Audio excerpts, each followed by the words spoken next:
What are some of the most eerie and unexplained mysteries that you have experienced in your life? I'm not the kind of person to have a great many friends, but those friends I do keep are sacred to me. So one evening I was getting out of a Rotterdam subway block to go to my apartment near there when I see an old friend, one I haven't seen in the flesh in a few years, heading into the subway. I call out his name, he turns, waves and makes this call me gesture, then the doors close and the subway rides off. 30 seconds later, my phone rings. It was my friend, who told me he'd just seen me get in the normal train he'd used to get home from the bar apparently. I had grinned, waved, gestured, call me. The door shut and the train drove off. I lived in Rotterdam. He lived in Enschede. That's just over 200 kilometers apart. Or about 125 miles. Mostly just stuff wouldn't be where you left it. Every third week of August, like clockwork, the bats would get into the house. 10 to 20 of them. Then there was the basement. Some days it would be fine, but others you felt something watching you. It was horrifying. I had to be banned from the basement for a while because my parents caught me sitting in the middle of the floor down there, lighting matches. I was around 7 or 9 years old. Then the goat deaths. It was like our farm was cursed for goats. Patches was first, a young buck. Unexplained death. Vet thought he ate something poisonous, but couldn't find any source of it.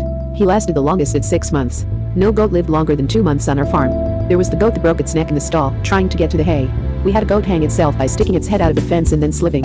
One was trampled to death by the steers. Finally, David and Daniel were the ones that really got us the worst, so we stopped getting goats. They were incredibly sweet, angel-faced goats. Very friendly, would run to you bleeding to be petted, and would follow you around the yard like dogs. My mom got them from a friend of hers who had to make room for cattle. Then one night David got out of the stall and ate rat poison. Daniel stopped eating and died a couple weeks later. There was our dog, Paige, that would protect my brother from unseen things, herding him to an area and growling at the air. When I was 16, we had a house fire, electrical, that started in my room. It burned the whole upstairs. After that the creepiness stopped. They never did get more goats. But the feeling of being watched stopped. The random growling from the dog, things being misplaced, just all stopped. That's incredible. But the goat deaths made me really sad, especially in the manner in which they passed. Anyway, pets are great indicators when something is amiss. I don't think this is necessarily good or bad, but my parents' cat, Gracie, will stare up at the ceiling at random intervals, sometimes for as long as 3 minutes. She's done it in about every room in the house. During these episodes she doesn't seem alarmed but is just despondent, occasionally moving her head as if she's following something with her eyes. It's weird, I always try to crouch to her level and look exactly where she's looking, but there's never a light, or a bug, or a reflection. At least, I can't see anything. The goats were sad. Although, some of the animals on our farm lived way past their prime. The red-tailed sharkfish that lived through the fire, he was in a 2-gallon aquarium in my room. The tank was mostly melted, but he lived through it, lived for 10 freaking years. Star, the horse, lived to be almost 40, passed away between 36 to 39 years old, as we were unsure of his age when we got him. Tommy, my brother's bunny, lived 5 years. My brother's guinea pig lived almost 10. Paige, the good dog, lived to be 18, almost 19 years old. Rottweiler. I've got a couple. When I was about 10 or 12, a neighborhood buddy and I were camping in the woods. In reality, we were a couple acres behind his house in some forest that backed up to a state park, but that was about as close to camping as I was comfortable with. We had one of his family dogs with us, a beautiful and very protective mutt named Abby. She wasn't the type to startle easy. In the middle of the night we started hearing movement in the forest, and Abby started growling and sniffing the air, probably a deer we assumed, until we unzipped one of the windows of the tent a bit to look outside, and clearly saw a human figure in the moonlight. It seemed to be standing by a tree just watching us. We kinda spooked ourselves and decided to quietly get our shoes on and bolt back to his place and abandon the camp for the night. As soon as we opened the tent, Abby bolted at the figure, who ran off into the night. She eventually made it back by morning. The other one is much shorter and a bit more strange. I grew up in the south, and a lot of late summer, early fall nights it will cool off and get really super foggy. My maternal grandfather turned his old family farm into a subdivision where I grew up, so he knew the area well. We were always warned about deer when we started driving because they were all over the damn place. I was around 17 or 18 and driving home one night in the fog, fast and invincible as teenagers are. My grandpa had died a couple years earlier, and I swear I heard him say, "Turn your brights on." More in my head than anything else.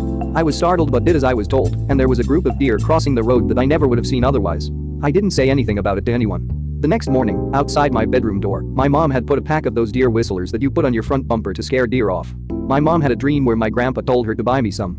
That one still comes up in conversation 15 years later. Still to this day I have no idea what went down here. About a year ago now I was sitting at home watching a movie and noticed out onto the backyard patio a man standing there looking straight up in the air. As high as his head would go, almost looking backward. Scared the living shit out of me. Person was as still as a board. He was dressed in very nice clothes though, a royal blue suit with brown shoes, which didn't really fit the scene. I grabbed my cell phone and watched him for a minute to see what he was doing before I'd call the police. Out of nowhere he shook his head, almost out of a trance, and looked around to see where he was. He took his cell phone out and started making a call. At that point I opened the sliding door, with the screen still being shut, and asked if he was okay.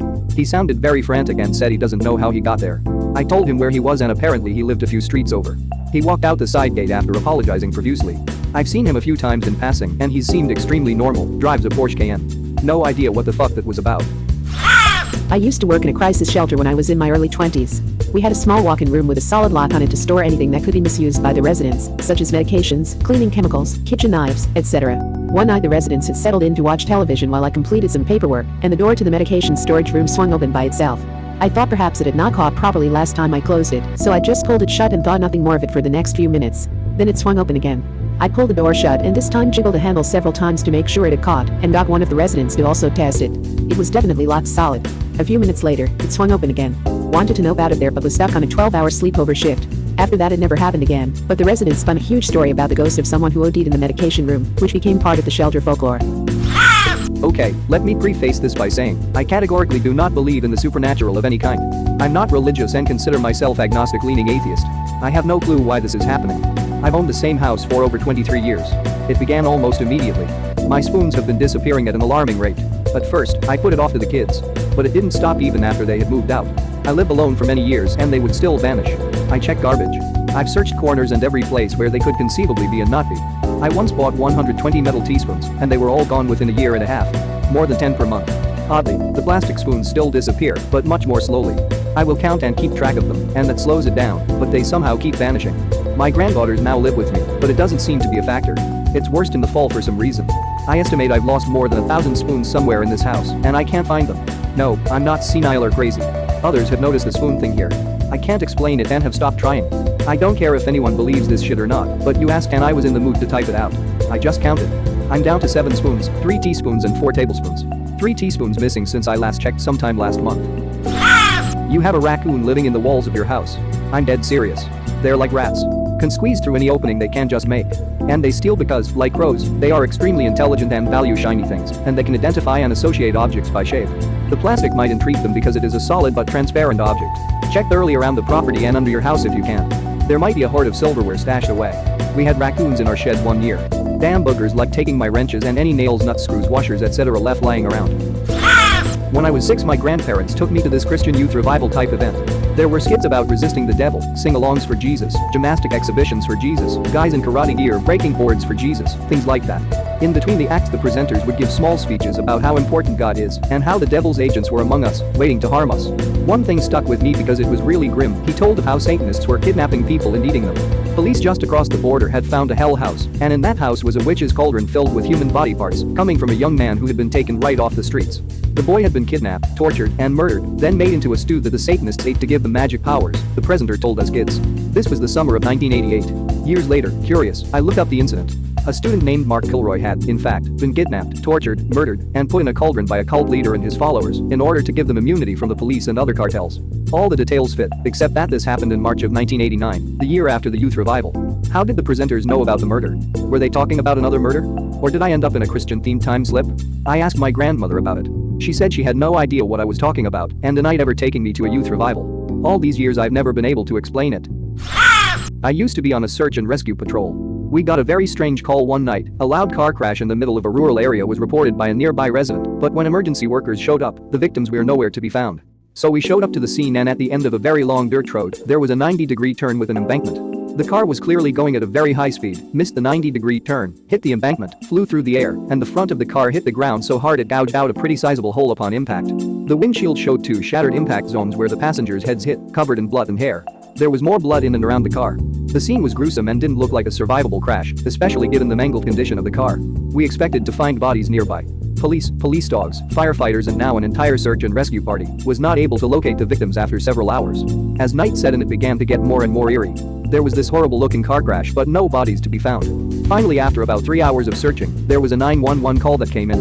A report of a bloody dead body found in the bed of a parked pickup truck in a rural home's driveway a couple miles away.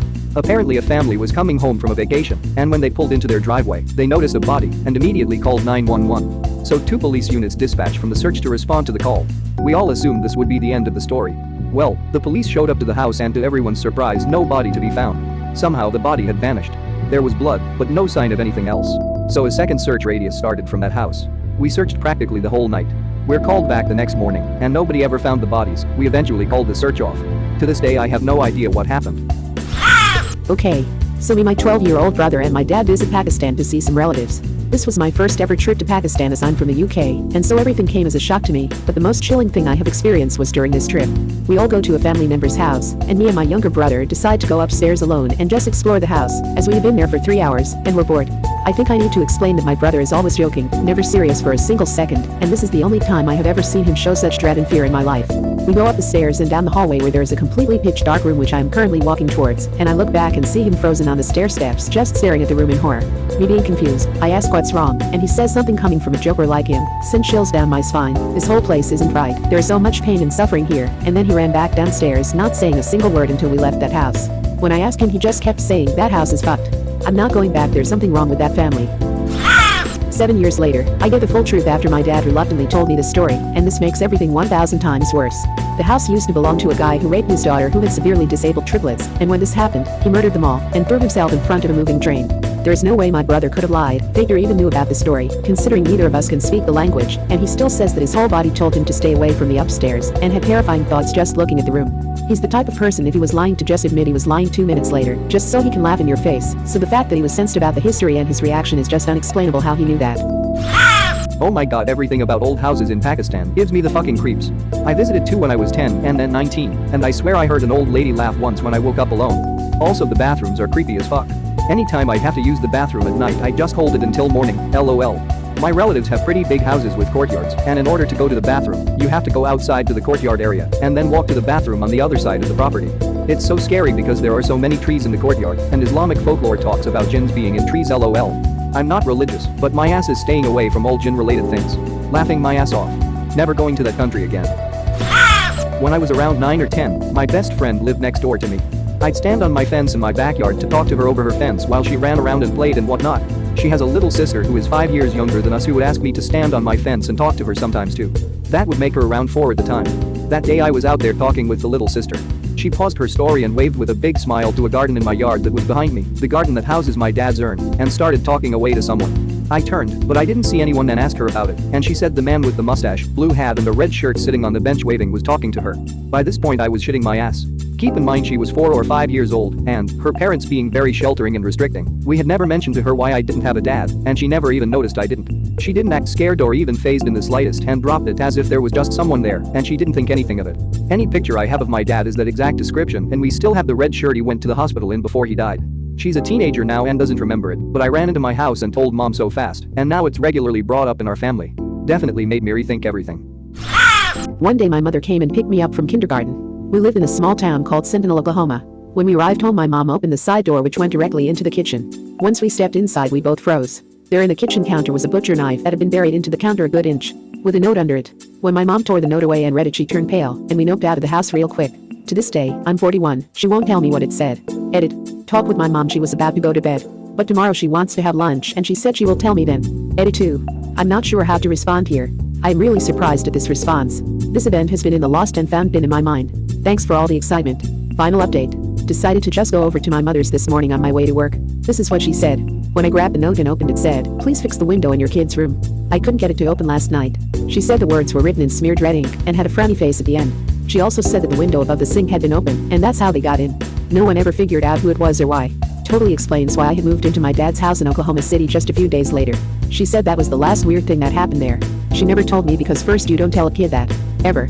Second, she had just forgotten about it. It happened 35 years ago. So that's my story and the most karma and messages I've ever gotten here. Haha, crazy. Having my mother say she was scared of me, but not understanding why for the longest time. Then one morning I figured out why and I was terrified as well. But I still can't explain what the fuck happened, nor can I verify if she was able to see what I saw. I was living with her and my older brother in a 2-bedroom apartment while trying to get through school. They each had a room and I slept out in the dining room and shared the master walk-in closet with my mother. I wasn't fond of the living situation and so made a point to just never be home except to sleep and shower. I didn't interact with her much at all, and when I did, only to ask if she wanted some dinner or if she needed anything from the store. So not being home much, I couldn't for the life of me understand why my mother was so terrified of me. That was until one morning I was in the closet changing clothes to get ready for the day. It was stupid o'clock in the morning. I walked out of the closet and saw a figure standing next to her bed leaning over her. My mother was still asleep. I stood there staring at it, too shocked to move because it looked like me. It had my hair, my face, my body. Chills ran through me. After a bit the shock wore off, and I noped the fuck out of there. My mother is doing much better and I live on my own now. No incidents since then and she's no longer scared of me. Still can't explain what I was seeing that morning. So this story starts out kinda funny. I'm about 5 or 6 years old sitting on the toilet lol. My mom is cleaning that day and I hear her start the vacuum downstairs. All of a sudden, the light goes out in the bathroom. I don't think anything of it at first. We've had the power go out before when too many electronics were being used at the same time, so maybe my mom starting the vacuum caused the outage. Plus it's daytime and we have a window in the bathroom so I can still see. All of a sudden I hear a voice coming from the bathtub though, right next to me. It sounded disembodied, kind of angelic, and I can't understand what it's saying. I'm frozen in place with fear and I start screaming for help. That's when my sister comes bursting through the door. She's 10 years older than me and angry. What the hell's the matter with you? The voice disappears. Was I hearing things? Was it the TV maybe? My parents' room was next to the bathroom, so maybe my dad raised the volume on the TV so he could hear it over the vacuum. I took a second to think about all of that before I answered. I thought I heard something. Well, if you're so scared, why are you in here with the fucking lights off? Just before leaving and closing the door, my sister flips the light switch back to the on position. The lights come back on. Thank you very much for watching. Don't forget to subscribe and like this video. Tell me what you dislike or love about this video, so please comment below and hit the bell icon so you're notified anytime a new video is released. This is a WeCrow Media production.